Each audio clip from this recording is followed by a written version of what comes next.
এবং বোনেরা সবাইকে সালাম দিচ্ছি। আসসালামু আলাইকুম ওয়া রাহমাতুল্লাহি ওয়া বারাকাতুহু।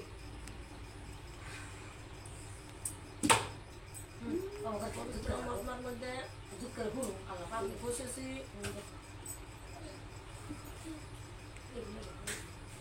একটু গজল সবাই মিলে গানো, সবাই অন্তরে কান দিয়ে শুনবেন।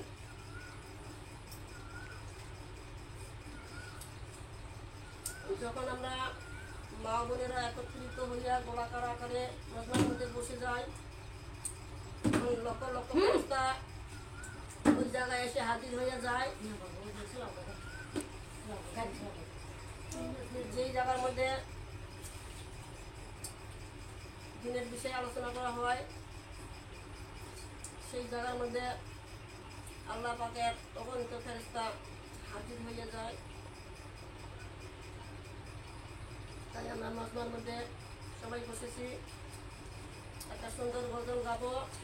সবাই মিলে অন্তর কান দিয়ে শুনবেন এবং সবাই দোয়া করবেন।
তোমাদের